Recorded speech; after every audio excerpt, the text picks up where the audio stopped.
The last several representatives we've had kind of a bouncing pattern. They either are supporting a retail or residential overdevelopment when times are good, or they're supporting services for the poor communities in Pacoima when times are bad, like during a recession, and everybody else is ignored. First of all, we really need something that everybody is getting all of their services and all their attention. The land use issue is always an issue up here because we have equestrian properties and such. What we're missing, and what Councilman Padilla gave away in a big giveaway, was a large portion of our protected commercial zone according to our community plan at the time. We still need more retail commercial.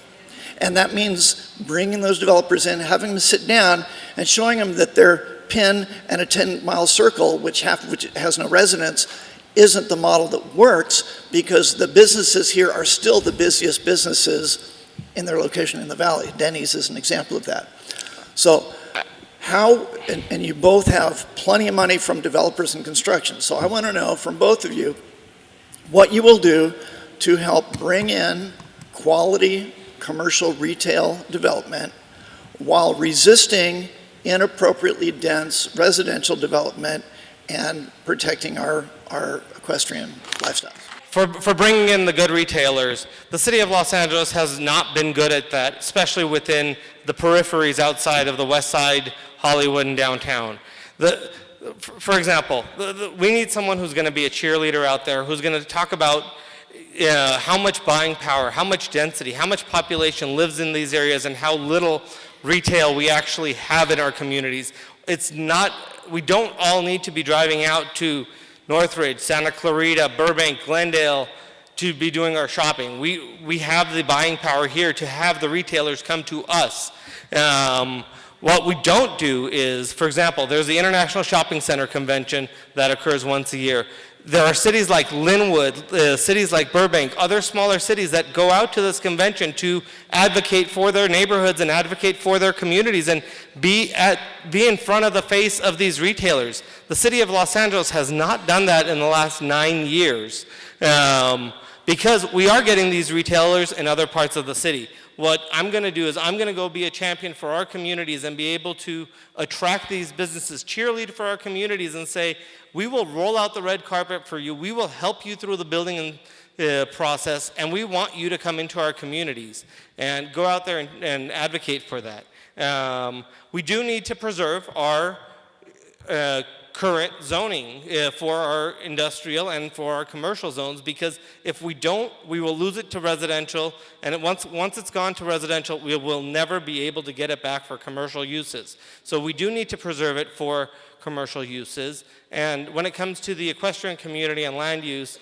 right now the city of LA does K overlay zones to preserve the equestrian lifestyle in those neighborhoods, but after it does the K overlay zone, it says that you have to have a permitted horse on the property so that your land rights are preserved from your neighbors building into your easement space, or your neighbors building within your property setbacks, so that you can actually keep a horse. The presumption shouldn't be a permit. The presumption should be you're in an equestrian zone. This land is permanently going to remain for equestrian uses, and we need to say that you can't build within certain areas of a property so that your neighbors will always have equestrian rights, because the owner might not have a horse now, but might have one in 3 years, or there might be a new owner that wants to have a horse. So we need to actually fix that within our K overlay, because right now we say we're preserving equestrian zoning, but we're saying we're preserving it only if you have a permitted horse, and that's not acceptable.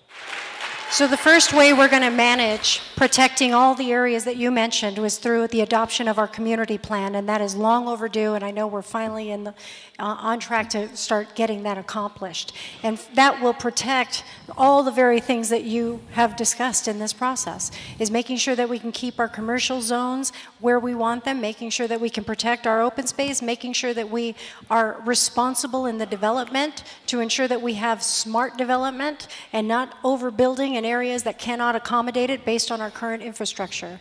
For the equestrian community, what I would like, what I intend to create as a council member for this area is that we have such an incredible and unique equestrian community that extends not just from here in Sylmar all the way down through Shadow Hills and Latuna Canyon, and making sure that we can become a cohesive voice for the 7th District. I want to establish an equestrian council made up of members of every part of the equestrian community in this district, because I want to create a contiguous trail system where we have right now in the city of Los Angeles, because of the registration of the horses in this city, we have over $800,000 currently available for us to, as a district, I think, I would love to get our share to help make a contiguous trail system that will extend through our community so that we can preserve the very unique part of why we all love this area.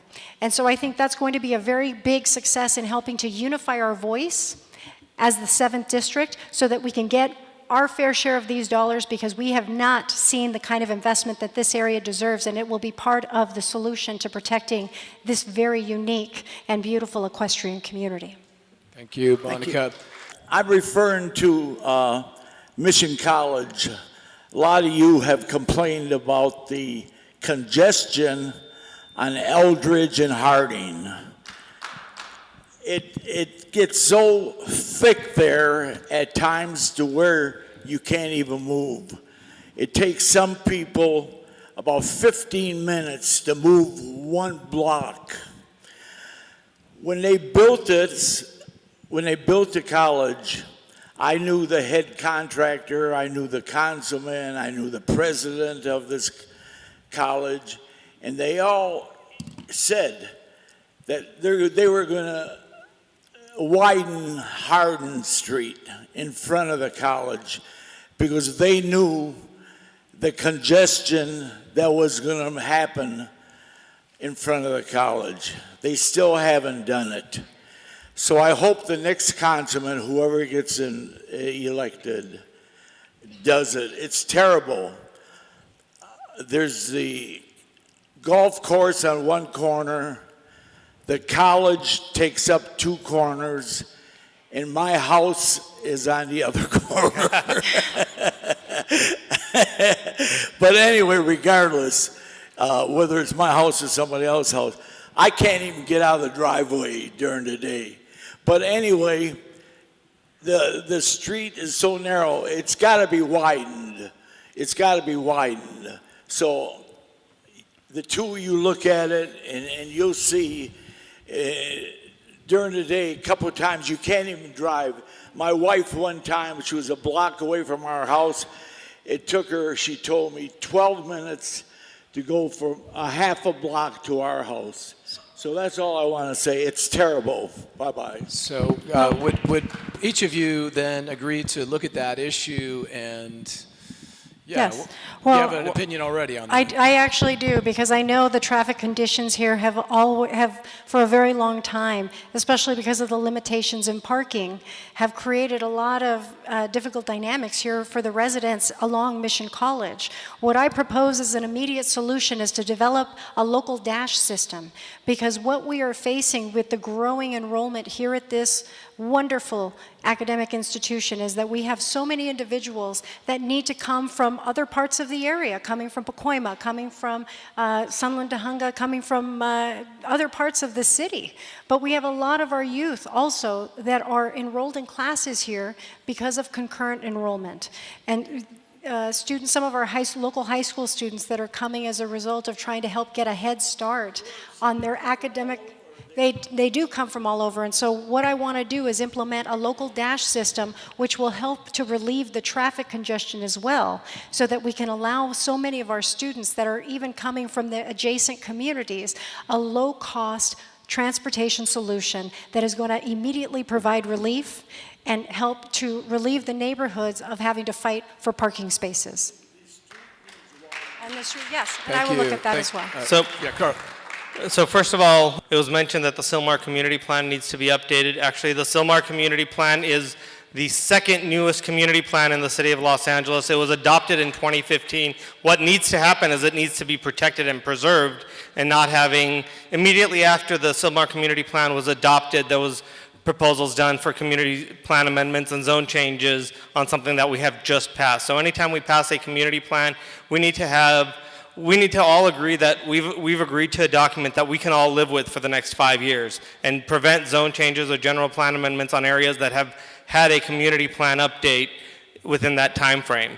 So that's one aspect. But to address the question here, what happens often is there ends up being an environmental study that is done for a project, and that project assumes to do certain things like street widening or intersection improvements, like the light down at thing and with the arrows. And other projects that come along assume that that work and that improvement is going to be occurring by that other project, and they use that in their analysis so that they don't have to do it. And project 1 never happens, but project 2 does. Now we have the impacts without the benefits. So what we also need to do is once a project is approved through the city process, we need to get a bond to make sure that our environmental mitigations that we agree to are done regardless if the project occurs or not, so that we can have our improvements and not have another project go down the pipe, assume that those mitigations are going to be done, and then nothing gets done except project 2. Good evening. My name is Wendy. I'm a resident in Mission Hills, but I work in Tahunga. And one of the issues that I'm concerned about is just reckless driving and speeding. Fortunately, I'm a teacher where one of my parents was struck as a pedestrian. And, response time from police obviously is an issue, but being a city council member, what role would you have in addressing that issue? And just so you know, and I'm a resident of Mission Hills, and I share your concerns, particularly because, you might recall most recently, even along Glen Oaks Boulevard, we had a 16-year-old that was crushed between 2 cars. And we need to make sure that we are absolutely vigilant in protecting so many of our young people, our pedestrians and our elderly, that are pedestrians in our neighborhoods that are being exposed to some of these high, speeding traffic. I'm actually proud to say that Assemblymember Raul Bocanegra actually, in fact, because of the drag racing issue that has become so prevalent, has co-sponsored a bill to help remove vehicles out of the possession of individuals that are caught speed racing in our streets, because we can't afford to have those continued safety hazards in our neighborhood. And as someone who has worked very closely with the Department of Transportation, in fact, after the unfortunate loss of life for that student at Vaughn Charter School, I made the Department of Transportation come to the campus, meet with the families, and help identify those traffic solutions that are now being implemented, because we can't afford to have any more loss of life. And I will continue to do more of the same. Caro. Unfortunately, speeding is a major issue that's occurring, especially within our neighborhoods, because we don't have the density that other communities do, and we have more of the drag racing lines, unfortunately, that go through our community, especially at this time. Every time the movie Fast and Furious comes out, it seems like speeding increases within our communities, because people go and watch the movie and think that they're as invincible as the actors in the movies, and as it was shown, even the actors in the movies aren't invincible. So what we need to do is we need to do an education campaign. For those, we need to increase our enforcement. We need to do an education campaign, and that's 2 parts. One, there is places where drag racing happens 20 times a month within a 2-hour drive from this location all over the area. We need to be partnering with great organizations like there's a gospel that's doing this, in the Motor Gospel. Thank you very much. And being able to educate those individuals that have the need for speed to do so in a place that's safe. We need to continue that education in the second part, which is if we put cameras in certain locations that we know are the places where speeding is prevalent, we are not allowed to ticket using the cameras, but at least sending a photo and the speed and a letter saying the driver of this vehicle was endangering himself and the rest of the community. I can tell you that if a parent gets that letter and they've given that car to their kids, they're going to be hopefully doing what a parent's supposed to do and make sure that that's not occurring anymore or take the keys away. So we won't be able to cite them, but at least we'll be able to inform and educate and scare. In the interest of expediency, I'm just going to make a statement rather than a question. You aptly print out the failed leadership, meaning the career politician. Well, the voting public is tired of career politicians. That's why they voted for Trump, Schwarzenegger, Hulk Hogan, Patty Lopez, just to name a few. And that's why we'll vote for Taro. Yeah, would prefer to have questions, I think. Thank you, though.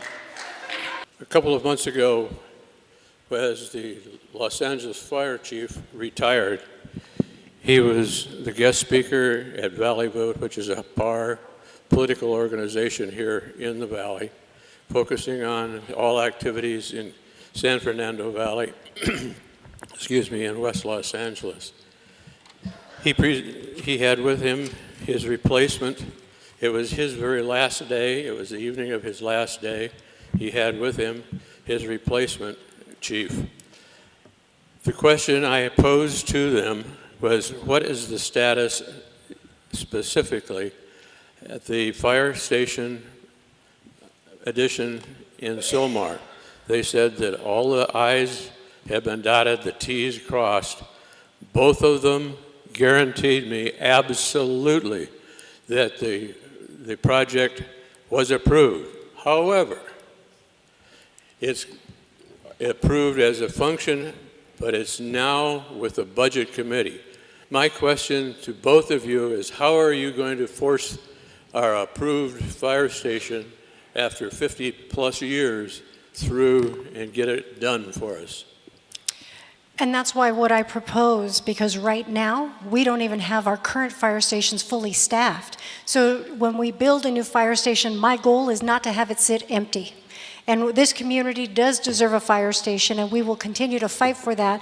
But first, what we have to do is to be responsible, is we need to make sure that our community is fully staffed with the services that it deserves, because right now, not only have we been denied by the City of Los Angeles, and because of failed leadership, not only have we been denied that new fire station, we have been denied a full suite of services at our existing fire station. And so restoring that is paramount to making sure that we can reduce our response times in this area and making sure that people get the service that they deserve. The I's might be dotted and crossed, but it's not. They may have told you that, but until we get what's called a standards of cover study that looks at all of the stations, all of the responses, all of the call-outs that they get, and all of the sensitive areas, they've said that they won't be able to invest in a new fire station.